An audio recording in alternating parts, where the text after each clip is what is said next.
Hi everyone and welcome to Mr. Unknown Storyteller. If you are new here, hit subscribe and don't forget to press the bell icon for more stories like that. We dive into darkest, chilling horror stories. Tonight's story comes with a warning. This is not a place you joke about. This is not a place you visit for clout. This is about the Alaska Triangle and what waits inside it. Part 1. I need you to understand something before we go any further. Over 20,000 people have vanished in Alaska since the 1970s. Yeah, you heard that right, thousands. Planes gone off radar. Hikers erased like chalk and rain. Entire crews swallowed by mountains that don't even blink. The Alaska Triangle stretches between Anchorage, Juneau, and Fairbanks, and locals don't talk about it much. Not because they don't know, but because they do. I didn't believe in any of that creepy folklore junk at first. I'm a skeptic, born and raised Midwest. Grew up hearing ghost stories and calling them cap. So when my boy Tyler said we should film a documentary in the Triangle for my channel, I thought easy money, easy views, just wilderness vibes and some dramatic editing. We flew into Anchorage late September. Cold hit different out there. Like the air wasn't just cold, but watching you, judging you. We rented a dusty old pickup from a guy who barely made eye contact. When Tyler joked about us heading into the Triangle, the dude froze mid-sentence, just stared, then said, "You boys got life insurance, right?" and laughed without smiling. That should have been my first sign, but nah, I brushed it off. We stocked up on supplies, flares, satellite phone, extra batteries, enough food for 10 days. And we drove north where roads get thinner and trees start looking like they're leaning in to listen. Day one was normal to normal, almost stage feeling. Mountains massive against the pale sky. Silence, so heavy your ears ring. We set up camp near an old riverbed. I remember thinking this is peaceful as hell. Tyler kept saying he felt off, like someone was pacing us in the woods. I teased him. Told him quit watching horror TikToks. That night, though, things switched up. Around 2:17 a.m., I woke to sound like metal dragging across stone. Slow, deliberate, not wind, not an animal. Something steady. Tyler was already sitting upright in his sleeping bag, eyes wide. He whispered, "You hear that too, right?" I nodded. We grabbed flashlights and stepped outside the tent. Trees stood still, no breeze, no critters, but the dragging sound kept circling our camp, like it was tracing us. Then it stopped, dead silence, and from deep in the tree line came a whistle. 3 short bursts, almost human, almost. We didn't sleep after that. Morning came gray and heavy, our footprint from the night before were gone, wiped clean, like the ground reset itself. That messed with me, because it hadn't snowed, hadn't rained, just erased. Tyler wanted to bail. Said vibes were trash. I convinced him to push deeper. Told him legends don't make documentaries viral. Footage does. We hiked miles into denser forest. GPS started glitching, spinning like it couldn't decide where we were, compass needle twitching like it was nervous. Around noon, we found something that turned my stomach, a rusted-out hunting cabin. Looked abandoned for decades, door hanging half open. We didn't plan to go inside, but curiosity hits hard when you're chasing views. Inside smelled like rotten old smoke. Walls scratched up, not graffiti, not claw marks. Something jagged, repeated symbols carved over. And over, Tyler started filming. Whispering commentary, trying to sound brave. I noticed the back wall had photographs nailed into it. Faded Polaroids. People standing in the same forest, different years, different clothes. Every single photo had one thing the same, a tall, dark blur between the trees behind them. Not shaped right, too narrow, too stretched. Like a shadow pulled upward, my chest tightened.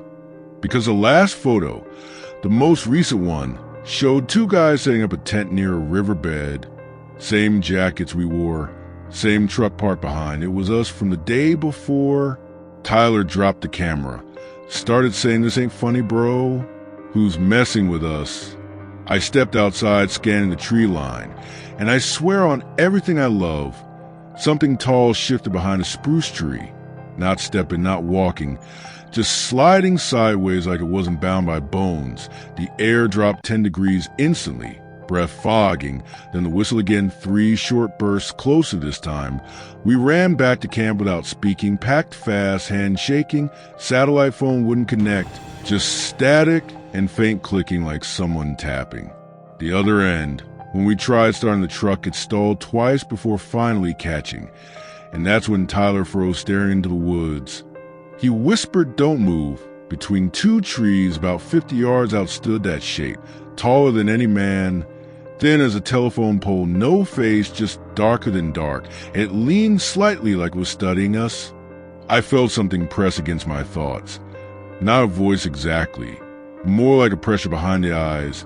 Images flashing, lost hikers, plane wreckage, bones under snow. Then Tyler screamed, because behind us, right in the rear-view mirror, that same tall shadow stood inches from the truck bed, impossible distance covered in a blink. I slammed the gas, tires spinning gravel. We fishtailed onto the narrow dirt road and didn't stop driving. But the forest didn't look right anymore. Trees repeating. Same crooked trunk appearing every few miles, like we were looping, gas gauge dropping too fast. Tyler kept checking behind us, saying it's pacing us. I didn't want to look, didn't want confirmation. Then the radio turned on by itself, pure static at first, then under it, faint whistling, 3 short bursts, over and over. And that's when I realized something horrifying. We weren't leaving the triangle, it was folding around us. I'm telling you right now, if you ever feel like the woods are rearranging themselves, you turn back. You don't push forward like we did, but fear and pride make you stupid. We kept driving, road stretching longer than it should have. Fuel dropping near empty, though we filled it that morning. Tyler tried mapping our route on his phone, but every screenshot glitched black. Time on the dashboard flickered between 3:33 and 2:17. Back and forth, like it couldn't pick a moment to trap us in. Then the truck died completely. Engine silent. Headlights still on, but dimming. Forest around us darker than natural. Like light was being swallowed.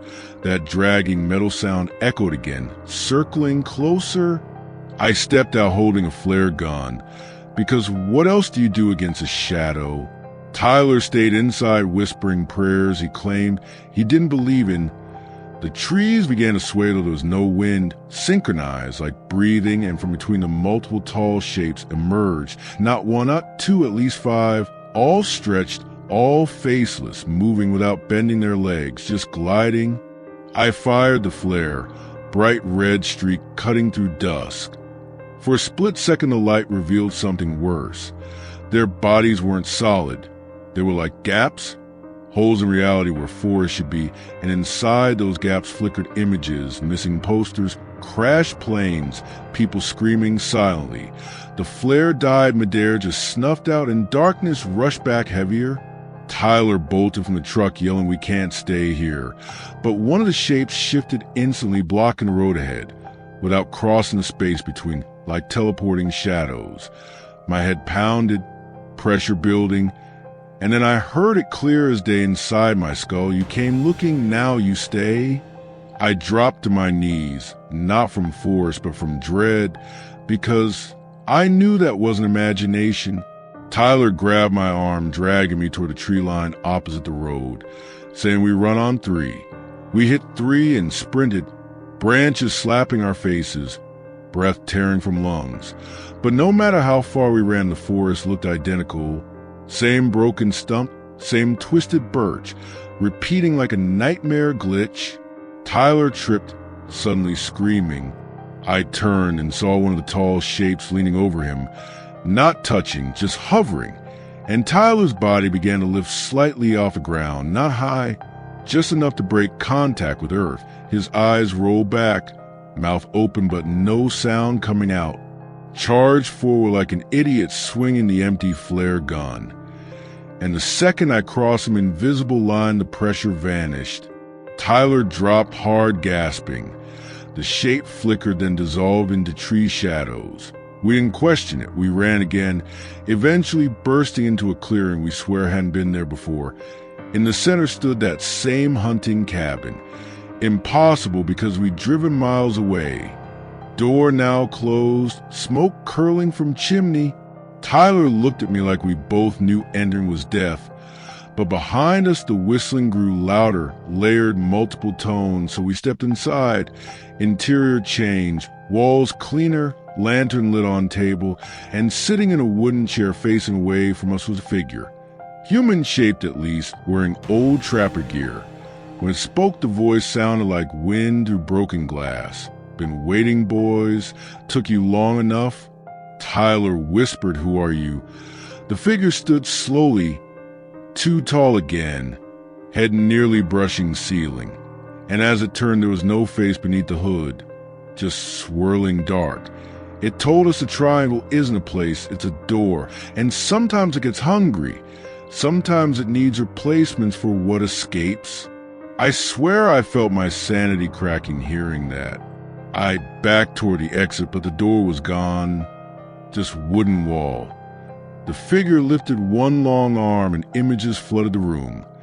Every missing person layered in air around us. Some reaching out, some mouthing warnings.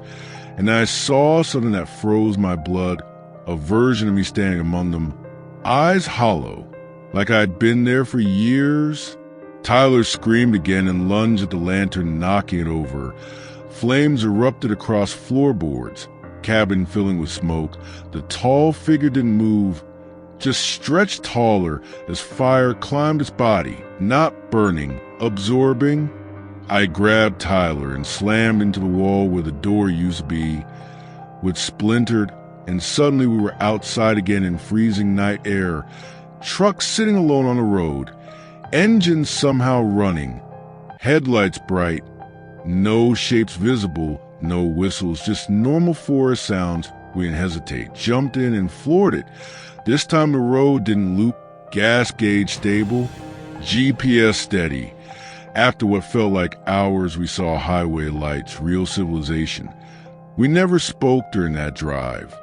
Not about the cabin, not about the figures, but here's the part that keeps me up at night. When we got back home and reviewed the footage, there was nothing unusual recorded. No shadows, no cabin photos with us in them, just normal camping clips, except for one frame at 2:17 a.m. Camera pointed at our tent, and behind it stood two tall shapes, and between them, a third figure shaped exactly like me, staring directly into the lens. Oh, if you ever think about chasing mystery in the Alaska Triangle for thrills, don't. Because some doors don't just open, they replace, and sometimes a version of you that comes back. Ain't the one who went in, sleep safe and listen for the whistles, 3 short bursts, always 3. If you're still here listening, I need you to understand something. I almost didn't upload this. I almost didn't tell anyone, because what followed us out of the Alaska Triangle didn't stay in Alaska, and that's the part nobody warned you about. We made it back to highway just before sunrise, sky turning that pale, icy blue that only exists up north, the kind that makes everything feel exposed, vulnerable. Tyler kept staring straight ahead, knuckles white on the dashboard. Neither of us saying a word about the cabin, about the tall shapes, about the voice that wasn't a voice. We hit Anchorage by noon, normal traffic. Coffee shops open. People walking dogs like the wilderness wasn't swallowing folks whole a few hours away. It felt wrong, like we'd slipped timeline, like the city didn't match what we just survived. We checked into a cheap motel near the airport. Figured we'd crash for a few hours before a flight the next day. Tyler finally spoke while locking the door. He said, "Bro, promise me something. If I start acting weird, you don't brush it off?" I laughed, nervous, said define weird. He didn't smile. That night at 2:17 a.m., the TV turned on by itself, static flooding the room. I thought it was bad wiring until under the static, I heard it. 3 short whistles. Tyler shot up from his bed like he'd been electrocuted. The motel room door handle started rattling, slow at first, then violent, like someone testing it. But when I looked through the peephole, the hallway was empty, lights flickering, carpet stretching longer than it should. The rattling stopped, and then came the dragging sound, metal on tile, moving past our door. Tyler whispered it, followed us. I told him chill, probably pipes, probably old building noises. But my chest felt tight, because deep down I knew buildings don't whistle. We didn't sleep. Morning came like nothing happened. We checked out early. The receptionist acted normal, but when Tyler asked if anyone reported noise complaints on our floor, she looked confused, said we were the only guests up there. Flight home felt wrong too. Turbulence, even though skies were clear. I kept glancing down at the triangle region beneath clouds, and for a split second, I swear the cloud cover formed 3 long dark streaks, pointing upward like fingers. Back home, everything should have gone back to normal. That's what I told myself. But here's where it gets messed up. The footage. When we reviewed it again in my studio, something changed. At first, it was just glitches, audio cutting out exactly at 2:17a. Frame skipping whenever trees filled the screen. Then we slowed one clip down, the one near the riverbed. Between 2 trees, barely visible, stood that tall shape again, clearer than before, like it wanted to be seen. Tyler leaned closer to the monitor, and the shape leaned too, matching his movement. Frame by frame, it got taller, stretching toward the top of the screen. Then the video corrupted completely, monitor going black, and in the reflection of that black screen behind Tyler, something moved. I spun around, nothing there, but Tyler didn't move. He was frozen, staring at the dark monitor, whispering something under his breath. 3 short whistles. Over and over, I grabbed his shoulder. He snapped out of it like waking from deep sleep. Didn't remember saying anything. That's when I started researching the history deeper. Disappearances weren't random. They clustered patterns forming around certain years, certain expeditions, planes vanishing midair. Without distress calls, hikers found miles from where they should have been some never found at all. One story hit me hardest. A small rescue team searching for a missing pilot near Fairbanks, all experienced outdoorsmen. Their radio transmissions cut off after reporting something tall in the trees. No bodies recovered, just their equipment, neatly stacked like they'd stepped out of existence politely. I tried telling myself it was coincidence, folklore feeding paranoia, but then Tyler stopped answering texts. For 2 days straight, nothing. I drove to his apartment. Door unlocked, lights on, TV playing static. No Tyler. On the coffee table sat his camera, battery full. Last recorded clip, timestamp 2:17 a.m. I played it right there in his living room. Hands shaking, it showed his bedroom. Empty at first, then the closet door slowly creaked open. Darkness inside thicker than the room's shadows. Then a tall shape unfolded from that closet, like it had been compressed inside. Tyler walked into frame, not scared, not resisting, just calm. He stood in front of it, and the shape leaned down, merging into him, not attacking, not grabbing, blending. The frame distorted, and when it cleared, Tyler stood alone, staring into the camera. But something about him wasn't right, posture too stiff, head tilted slightly. Then he whistled 3 short bursts. Video ended. I dropped the camera, heart slamming against ribs. Police report went nowhere. They think he left town, voluntary disappearance. But I know better, because I started noticing changes in myself too. Shadows in my apartment stretching taller than furniture. Mirrors reflecting me a half-second too late. Random pressure behind my eyes at exactly 2:17 and every night. Last week, I woke up standing in my hallway, not remembering getting out of bed. Front door wide open, cold air pouring in, and faint scrape marks on the floor, like something heavy had been dragged. I checked my phone. There was a voice memo recorded at 2:17 a.m. I pressed play. It was my voice, but deeper, stretched, saying, "You came looking, now you stay." I don't sleep much anymore, because sometimes when I close my eyes, I see that cabin, the door forming in darkness, and I feel something inside me stretching taller, thinner, like the triangle didn't just let me leave. It planted something. Maybe Tyler isn't gone. Maybe he's part of it now. Maybe every missing person becomes another tall shadow, another gap in trees. And maybe those shadows aren't hunting randomly. Maybe they're building, expanding the door beyond Alaska. So if you ever hear about cheap flights north, about exploring the wild, untouched beauty between Juneau and Anchorage, about chasing mystery for views, don't. Because some places don't need visitors.